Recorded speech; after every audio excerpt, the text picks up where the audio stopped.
Well, it is time for Wallet Wednesday.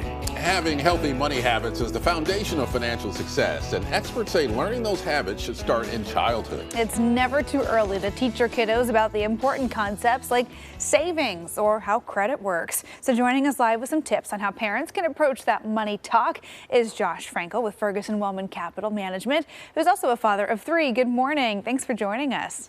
Good morning. Thanks for having me. And I will do a shout out to my kids watching on live TV right now. Good morning, kids. Well, there you go. So I'm guessing you've had some of these conversations with your own kids. So why is it so important to start having these talks about money, even when they're little? Yeah, it definitely starts early. There was a University of Cambridge study about 10 years ago that said money habits can be formed before the age of 7, which can be very daunting for parents as we're juggling so many things. But kids form a lot of habits before 7, and it's okay if you're not where you want to be. There's still time, and to really teach these kids how to manage money and really be effective stewards of their own financial affairs as they grow up.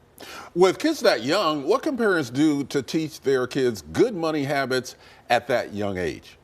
Yeah, well, it definitely starts early, and some of it's just the real basics. What is money? What can it do for you? And if you ask, my kids are going to tell you money can do 3 things. Or you can do 3 things with your money. One is that you can spend it, which they love to do. Number 2 is you can keep it or invest it. And number 3, you can give it away. And when it really boils down to those 3 things, and then they have to choose how they spend their own money. I also think it's important to give kids, even at a young age, the opportunity to earn money and then go spend it on their own. One of my favorite memories is taking the kids to the store and them actually handing a $5 bill to the cashier and having that practical experience of spending their own money.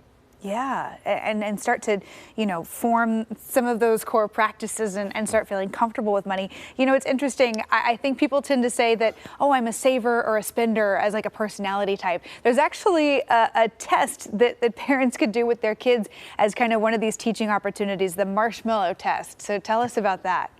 Yeah, love the Marshmallow Test, and just a couple weeks after Halloween, it's the perfect test to do right now. Whether it's marshmallows or Skittles or M&Ms, it works the same. But the theory is you can have 1 marshmallow now or 2 marshmallows tomorrow. And it's the whole concept of being patient, and money is the same way, is that investing takes time, and you can save, but it's going to take some time for it to grow. And hopefully the kids will say, I'd rather have 2 marshmallows tomorrow. And that's learning a really important money habit at a very early age. And it really comes down to compound interest, which we can certainly get into, but it's a very important life lesson. Wow, I would say if kiddos can avoid instant gratification with Halloween candy, then they can definitely commit to saving some money, because that's tough. It is tough. Yeah, you talked a little bit about investing. When is it too early for a kid to have like a bank account and get into more advanced money concepts?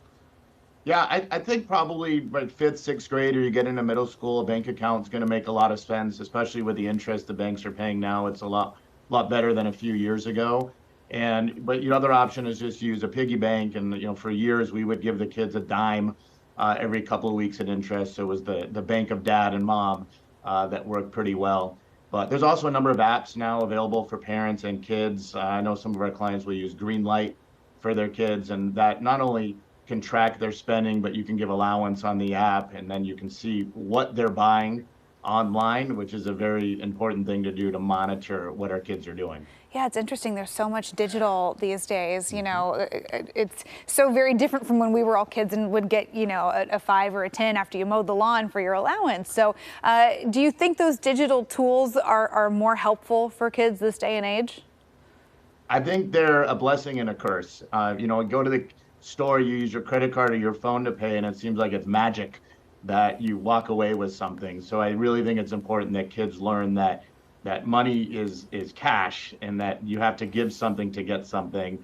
And sometimes with the technology, I don't know if they totally connect the dots on that. So at a young age, they need to learn how that works. And as they get older, using the technology and the apps I think is a great tool for them to use, as long as they know the basics and the fundamentals. Mm-hmm. All right. Well, Josh Frankel with Ferguson Wellman, thank you for sharing those tips. We appreciate it. Thanks for having me. Appreciate it. Have a good day. You too. And for more money management tips, check out our previous Wallet Wednesday segments on coin.com. Just click on the AM Extra segment. The next time we talk with Josh,